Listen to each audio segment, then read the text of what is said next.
Hello mga ka-JJR. Ito, meron tayo ditong pasyente. The G1000.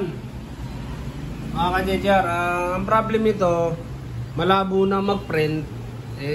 Tatingin namin cartridge. Ngayon, tinext na namin si sir kung papalitan ng cartridge. Kasi ginawa namin, nag-cleaning tayo, nag-power cleaning. Lahat-lahat na ng cleaning ginawa. Hindi pa rin nagbago. Ibig sabihin po, last choice na natin, cartridge na. Ngayon habang wala pa kasing reply si sir, kuhanan ko muna ng manual nozzle check, tsaka deep cleaning para sa inyo mga ka-JJR. Kasi wala tayo nito eh. Okay, bali ngayon, ang unay natin mga ka-JJR, manual nozzle check tayo para makita natin yung printout, kung okay pa o hindi pangit na. Kaya masasabi natin palit cartridge na. Mga cartridgeable printer kasi mga ka-JJR, mahirap gawin yung mga head kasi hindi talagang consumable, saka yan, may lifespan. Sa dami mong pinrint, ganun din masisira yung cartridge. Hindi katulad ng mga Epson, pwede pang linisin o bombahin o ibabad yung head pagka pangit yung printout. Okay, bali ito, nozzle check muna tayo manual. Lolong press natin to mga ka-JJR, tapos kailangan mag-blink to ng dalawa, tapos bibitawan na natin. Yan, long press. 1, 2. Yan mga ka-JJR. Yan, manual nozzle check. Ngayon, malalaman na natin dyan kung okay pa yung cartridge o hindi. Kaya wala nang computer.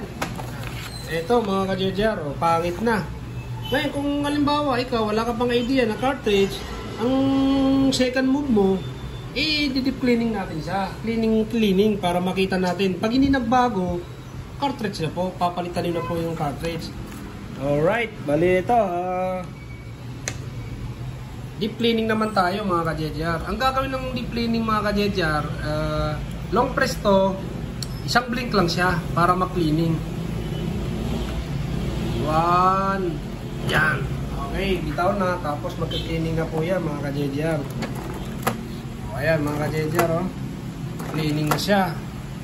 Sana magbago. Halimbawa, kayo ang gumawa sa sariling printer nyo, makuha nyo yung magandang printout. Ito kasi alam na namin cartridge. Kinuha na namin ng video lang para sa mga ka-JJR natin dyan. Ayan Okay, antayin lang natin matapos mga ka-JJR. Ganun pa rin. Kailangan mag-standby yung ilaw na palatandaan na tapos na siya mag-cleaning. Yan.